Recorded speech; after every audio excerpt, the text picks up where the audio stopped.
Hi, everyone. I'm John C. Morley, the host of the JMOR Tech Talk Show and Inspirations for Your Life.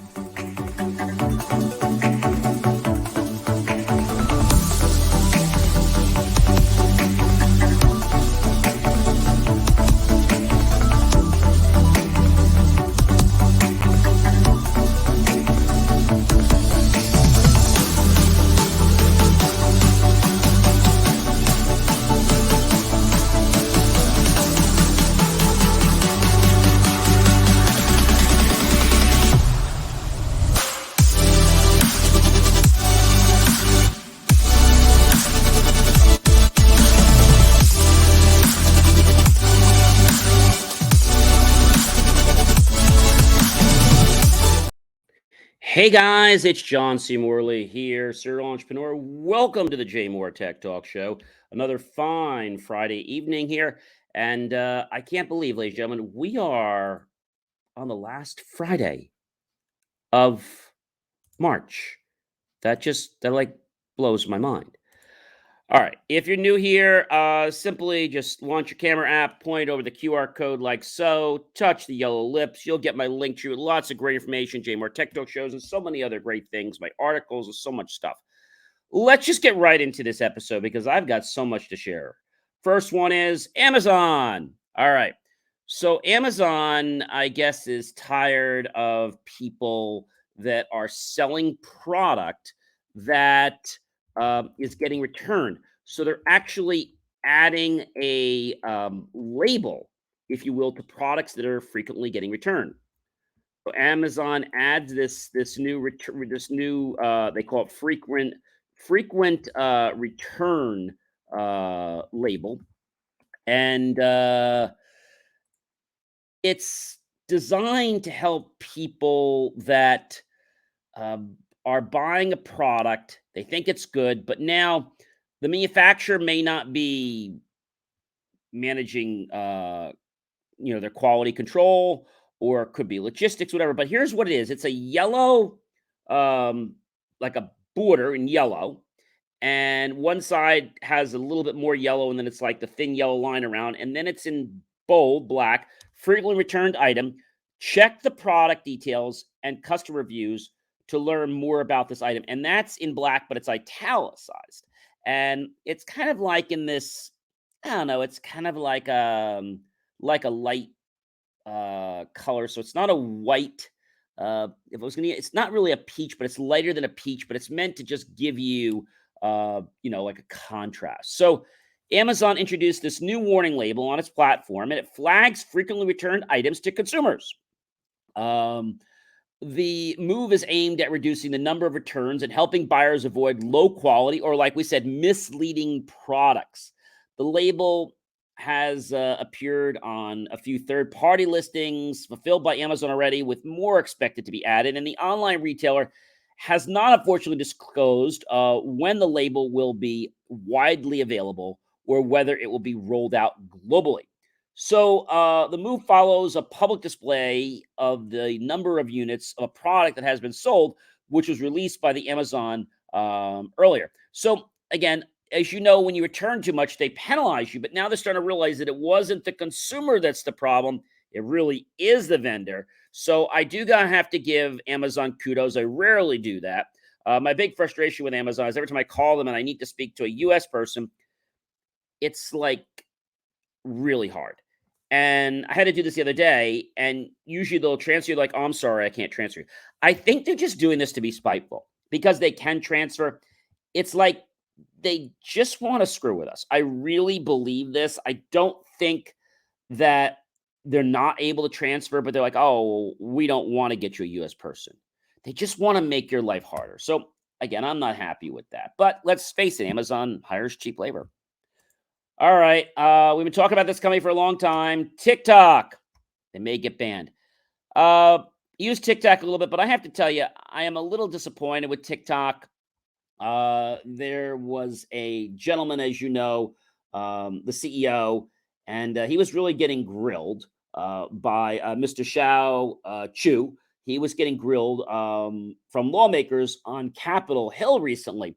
And although he said that the firewall is in place to, keep out the Chinese government and separate it from the US data, there's 150 million US users on TikTok. Now, we know a while back that our president, Joe Biden, has signed an order to forbid it to be used on any government devices, etc. But they're not banning it in the United States for consumers yet. It counts more than 150 million US users each month, and it's owned by a China based company. We're afraid that they might be pushing a China pro agenda. The government and the app could be weaponized by China to spread misinformation to innocent US people. Now, there's no evidence that TikTok has shared US data with the Chinese government, or that the Chinese government has asked the app to do so. Many cybersecurity experts are concerned that by the time we know about it, it may be too late. So there's reason to believe that the Chinese government could compel the company to share data on US users or manipulate content on the app to forward, as we said, a pro China agenda, considering the nation's authority over domestic companies and previous things that they've done. Now, it's interesting what they're doing, but this is kind of uncharted territory. How would a TikTok ban in the US work? TikTok, basically, an initiative that the company says keeps all user data on servers within the country. I don't believe a lot of what they're saying. Plus, the CEO, when he got up to talk, he mentioned about the firewall, but he was just trying too hard to convince all of us that the data is safe. And he goes, we're trying. Well, trying's great, but we want our data safe. So he didn't say we're keeping ourselves. He says we're trying to do everything we can. See, that's a concern of mine.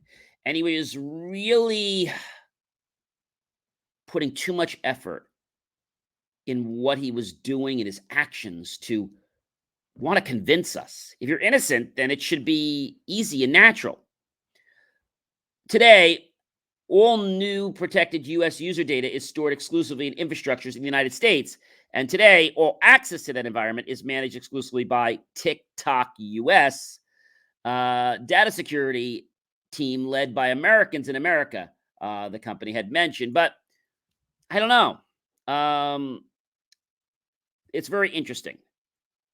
There are fears among lawmakers and other government officials that TikTok could share sweeping data on US users with the Chinese government, or the Chinese government could force the platform to manipulate content displayed to US based users at any time. We don't have any evidence that China is regularly or systematically collecting TikTok data, but they could be.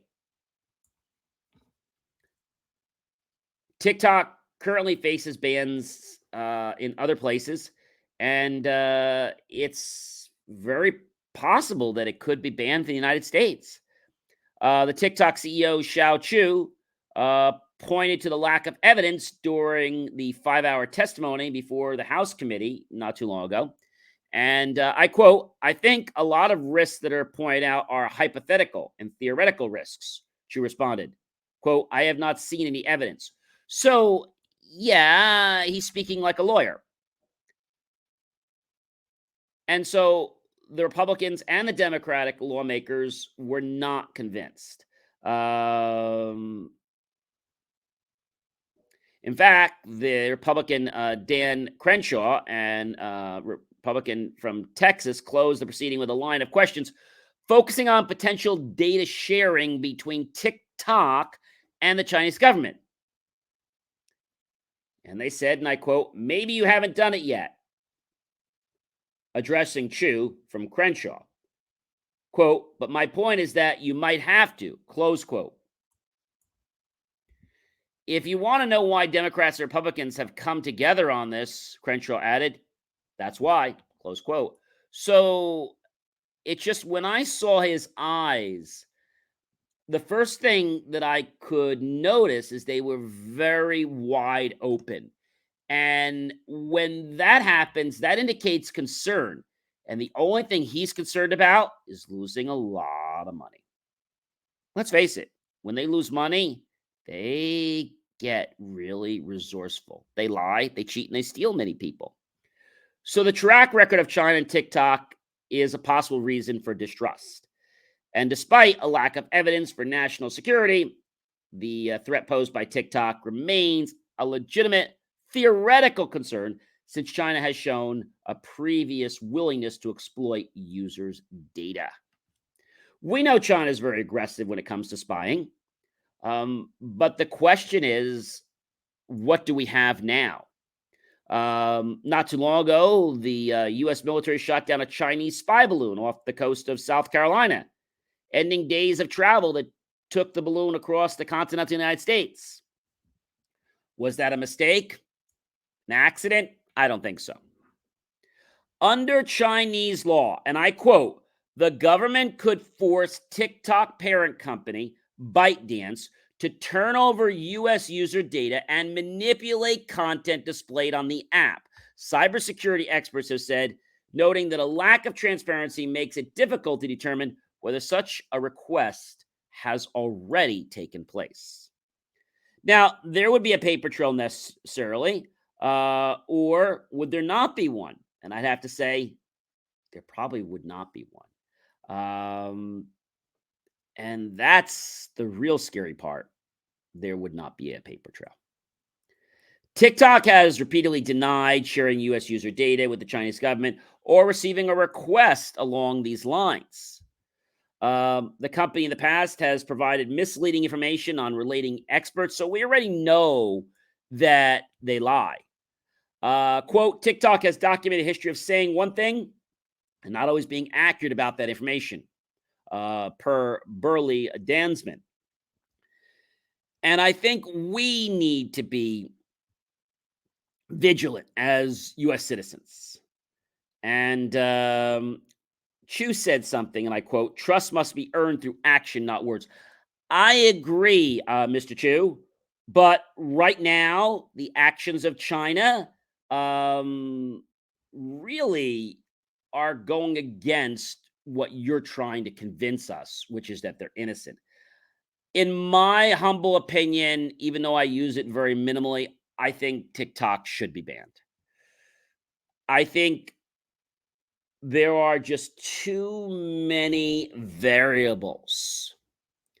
And we know that China could go south at any given moment. So why are we even debating this? A social platform. It's not a trade platform. Doesn't make a difference whether it's gone or not. Well, it would, because some people would lose money. But hey, if it's a security risk, and I've said this before, technology can be used for good or bad. It is not good or bad. It's how we choose to deploy it. All right. We'll keep our eyes on the TikTok people, and we'll keep you informed. All right. Well, if you guys didn't know, the Olympics are coming up in Paris, and lawmakers back Paris Olympic law despite surveillance fears. Ooh, this is a little bit sticky.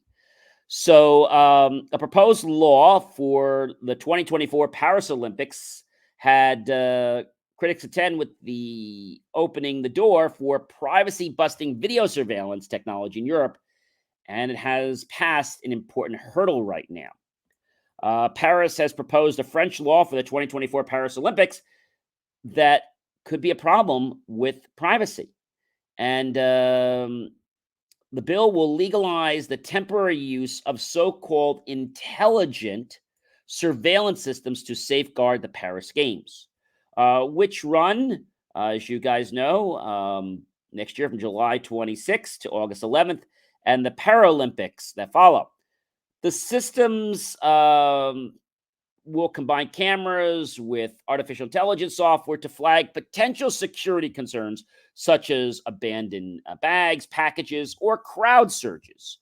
And human operators will decide whether additional action I should say, whether additional action is needed.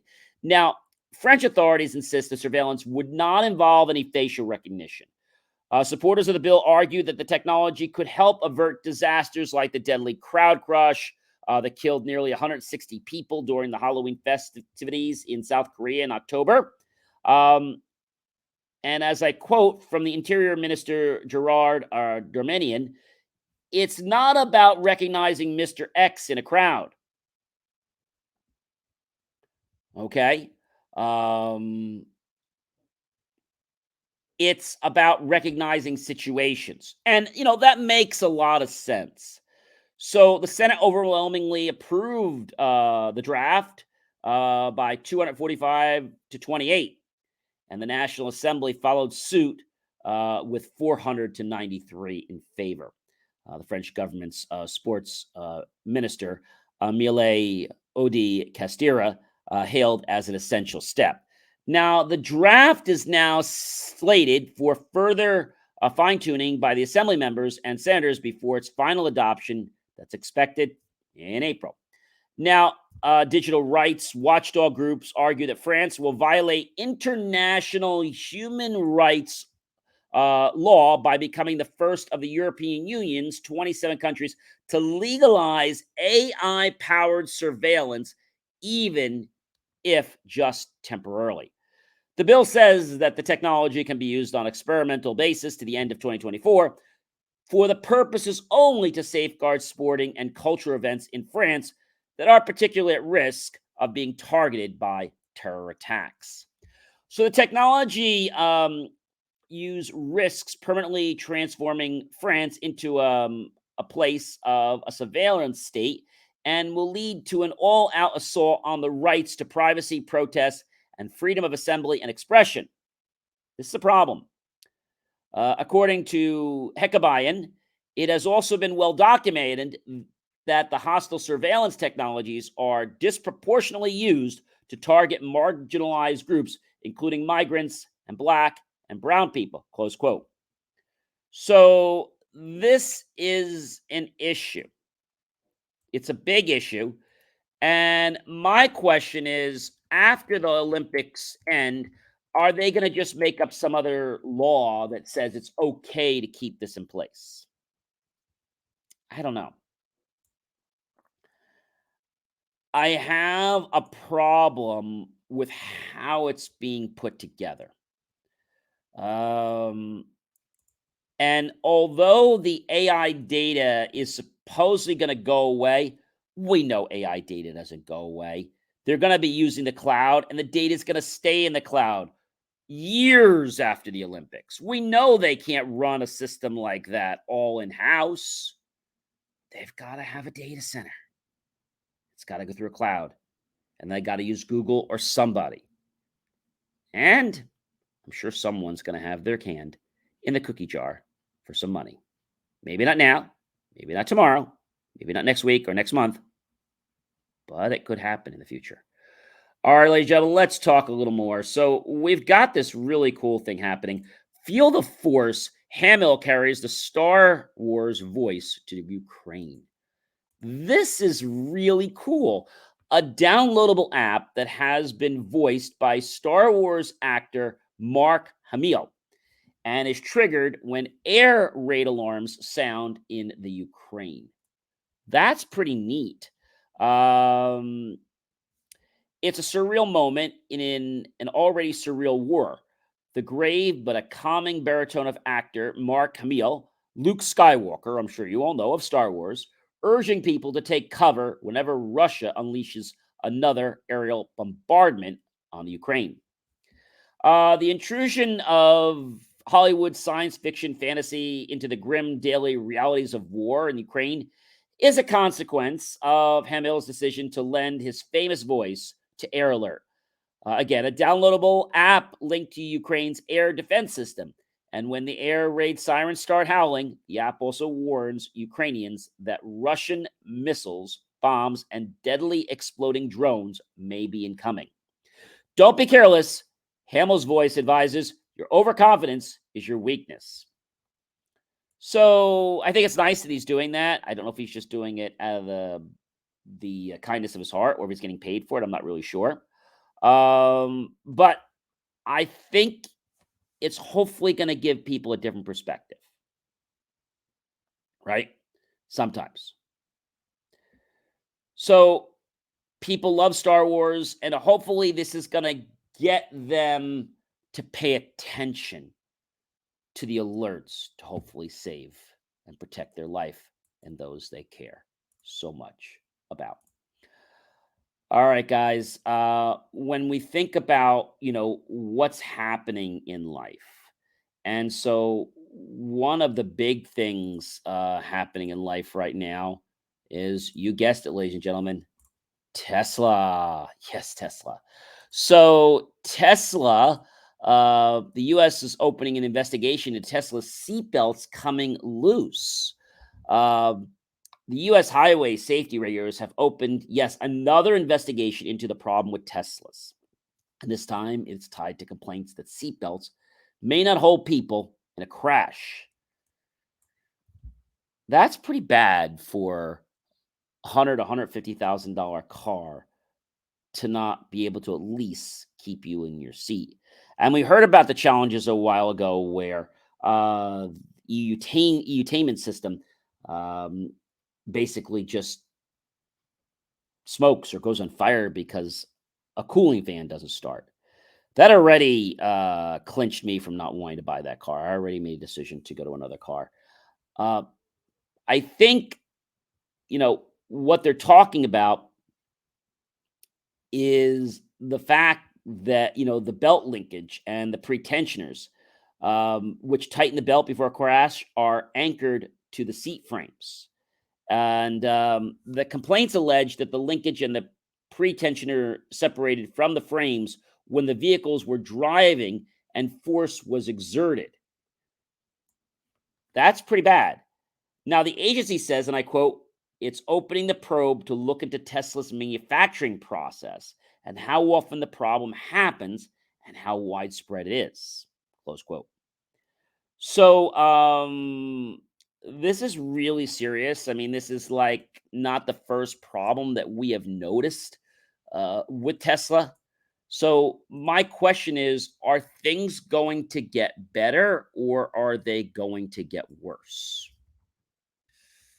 I don't know, ladies and gentlemen. I'm really concerned about safety in a lot of different ways, from the Paris Olympics to cybersecurity, in the sense that our data, everyday data, is getting exploited. See, that's a problem. But people that are not in the tech field don't think it's a problem. They don't think it's a problem. And if they don't think it's a problem, guess what that means? They're not going to do anything about it.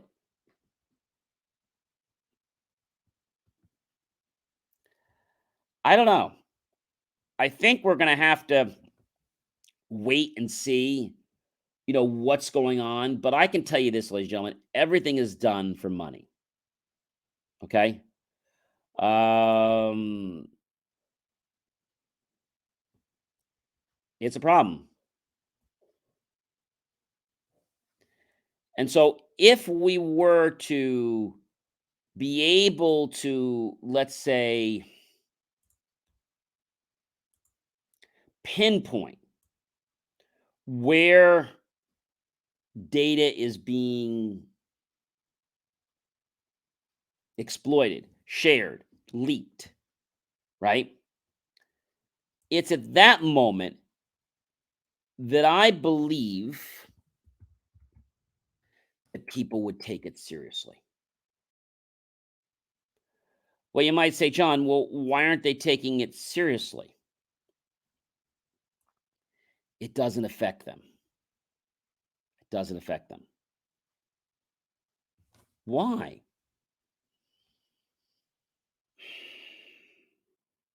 I think the reason it doesn't affect them is because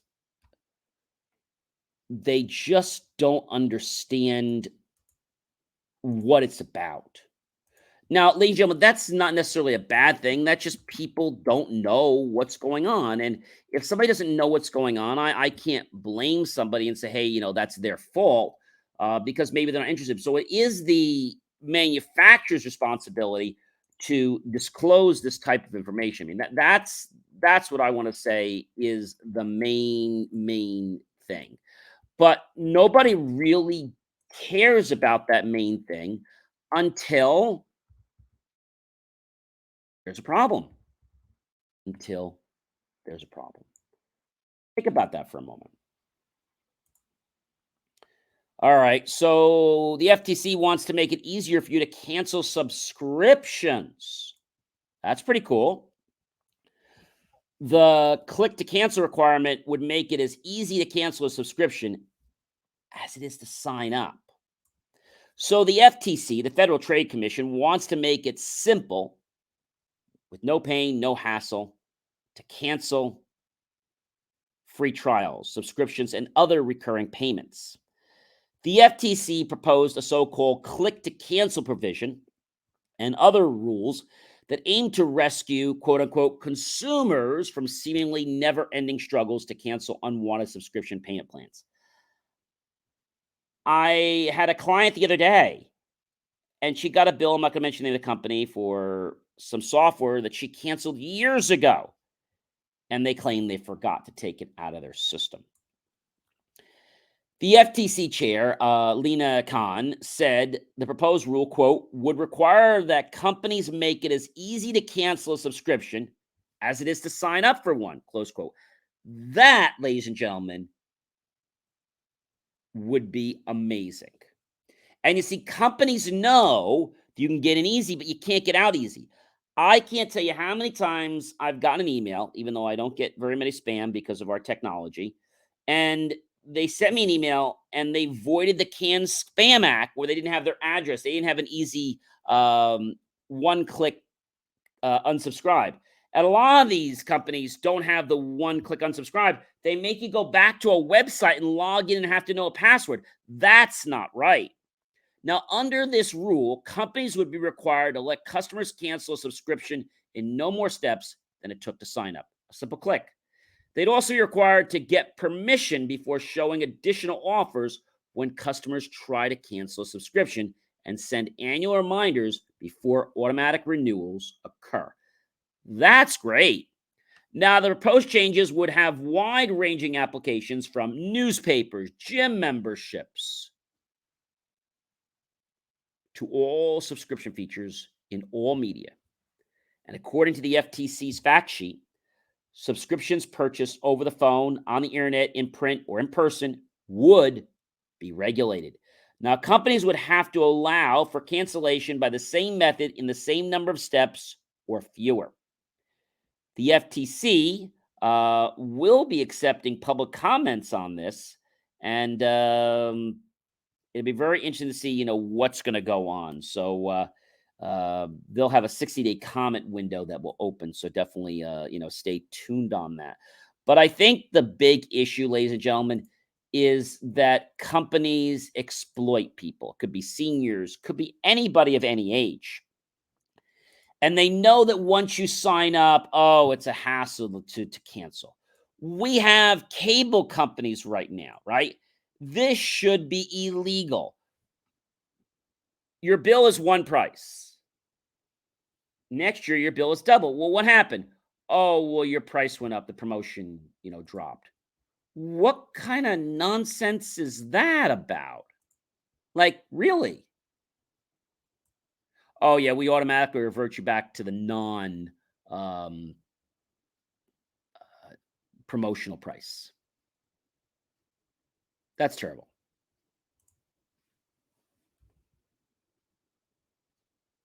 And the companies are making big money on this, ladies and gentlemen. I mean, big money, not just like a few dollars. And because there had been no provision in place, because of that, they've been getting off scot free. Yeah, scot free. And I think that a lot of people believe that because there was no provision, they can do whatever the heck they want because you know what? It's not regulated. All right. So I think that's going to be a great thing. In other news, VR, virtual reality, is revolutionizing therapy. Why, though, aren't more people using this technology?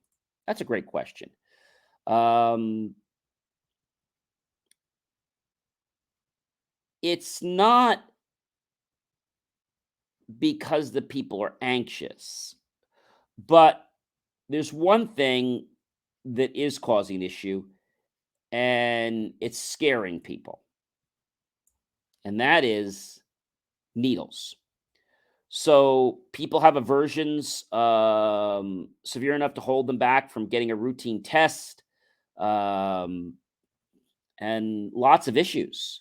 So people had to get comfortable with the COVID-19 situation. And so VR is revolutionizing therapy. It's revolutionizing therapy. Um, it can lower stress, anxiety, burnout. Um, and we're still not that close to a world in which strapping on a VR headset to conquer your fears of crowds is going to be, like snapping your fingers. We're not there yet. But the evolution of VR is changing, ladies and gentlemen. It is changing. So, is the reason that people don't do it because of cost? Is that the reason, ladies and gentlemen? Is it because of cost, or is it another reason? And I have to say that people are a little bit gun shy from putting on this virtual reality, uh, you know, headset. It's not going to hurt them, but they're not sure what it's going to do, how it's going to work. And so this is new for people, right? It's definitely new. And as we explore this technology and other technologies, more people are going to become comfortable with it. Okay. Um, so the reason people don't use it is because of phobias. That's why.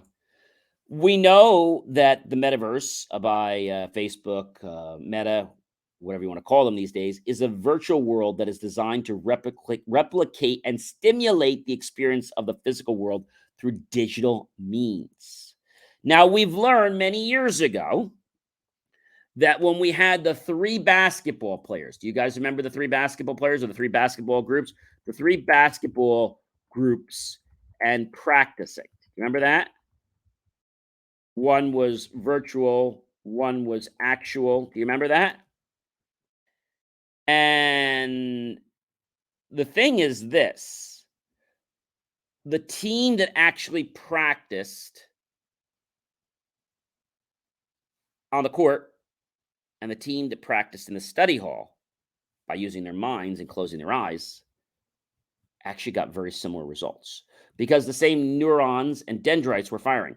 The team that did not practice at all had no results, or they got worse because their muscles atrophied in that area. And that was a problem for people because they thought that what was going to go on was going to change things. And it did. But when you do nothing, things stay the same or they get worse. That's pretty cool. But if we understand that making a change in our life, like virtual reality, I mean, a few years ago, they had something called the oxygen bars. I think that was such a fad, and they were charging quite a bit for just a 15-minute pure thing of oxygen. I think that was the most wasted scam I've ever seen. And I'll tell you, ladies and gentlemen, that more technology is going to pop. Okay. More technology is going to pop. Um, and I have another one that I think is very, very interesting that I definitely want to share with you guys because, we talk about safety, we talk about security, right? Every single show. But I think the thing that we don't tend to talk about is how we can always protect ourselves in certain ways. So I definitely want to share one more story with you, ladies and gentlemen, and this is a really cool one. The UK sets up fake DDoS for hire sites to trap hackers, distributed denial of service attacks. And let's talk about what is a DDoS. So, it's a distributed denial of service attack, and it's a cybercrime in which the attacker floods a server with internet traffic in the hopes to shut it down. All right. So let's talk a little bit about what they're doing. So the United Kingdom is setting up fake distributed denial of service for hire sites to trap hackers. They're not revealing how many sites they have or for how long they've been running, but this is under the UK's National Crime Agency. And it's a real hacking site or a police sting operation. And the UK law enforcement has resorted to creating fake distributed denial of service for hire websites in an effort to nab criminals. That's pretty clever. So they're putting sites out there to try to hire people to do this, and then bam, they nail them. That's ingenious. So the attacks can send a flood of internet traffic to a destination, which, ladies and gentlemen, can cripple access to a website or knock an entire user offline, or worse, take down a whole farm or data center of servers. Now, the agency created several fake DDoS for hire websites, and all of the NCA run sites have so far been accessed by around, ready, ladies and gentlemen, several thousand people. And they've been created to look like they offer the tools and services that enable cyber criminals to execute these attacks. The agency said that this is something they're going to keep working on. But in reality, the websites are designed to collect data on anyone who uses them. And the information is then passed to the NCA or to the international law enforcement agencies if the user is based outside the country. Now, the NCA is resorting to this honeypot approach to essentially discourage low level cyber criminals from engaging in distributed denial of service attacks, which mostly involve harnessing the power of a botnet or server farm to generate the flood of internet traffic. That is just crazy.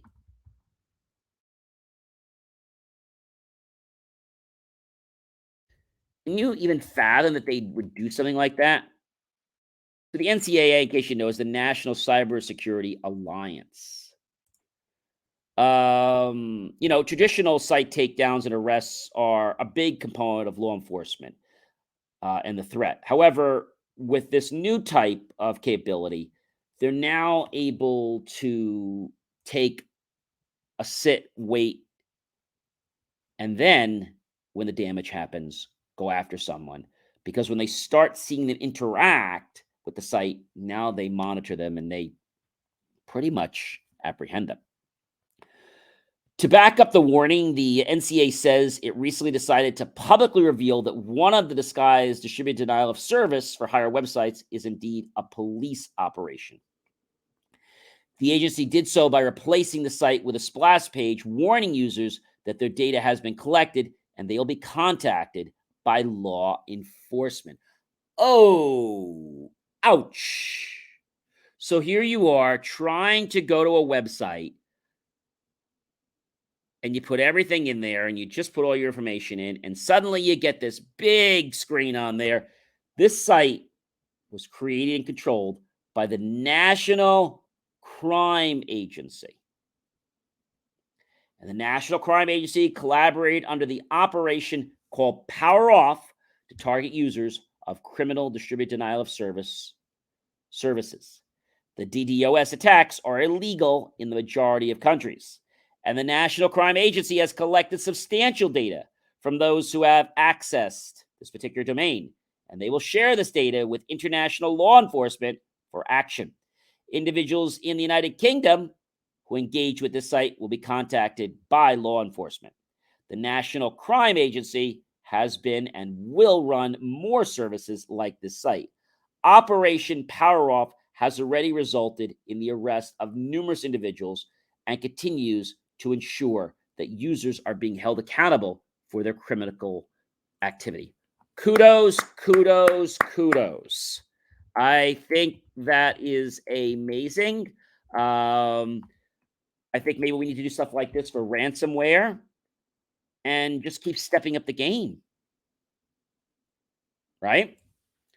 But did you ever think they would set up a site like that? I think that is amazing. But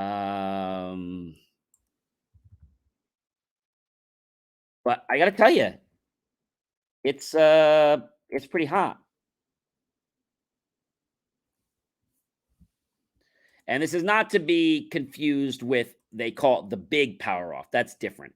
The big power off is how you can join the at-home protest and trying to turn off your light. So the big power off aims to send a message just by asking people to switch off their electrical devices for 10 minutes at the same time and hoping that you'll do that. The first one is scheduled to happen on Sunday, April 10th at 10 p.m., depending on when you're watching this. And the second one is planned for April 16th at 7 p.m. Before Parliament returns from recess. And those behind the campaign have warned they will continue having protests until action is taken. And you might be saying, why are people taking part? The rise in energy bills could leave as many as 8.5 million households in fuel poverty, meaning they cannot heat or power their homes, according to the endfuelpoverty.org.uk. That is terrible. But I am so glad to hear that the United Kingdom is doing something like this. Why doesn't the United States do something like a honeypot?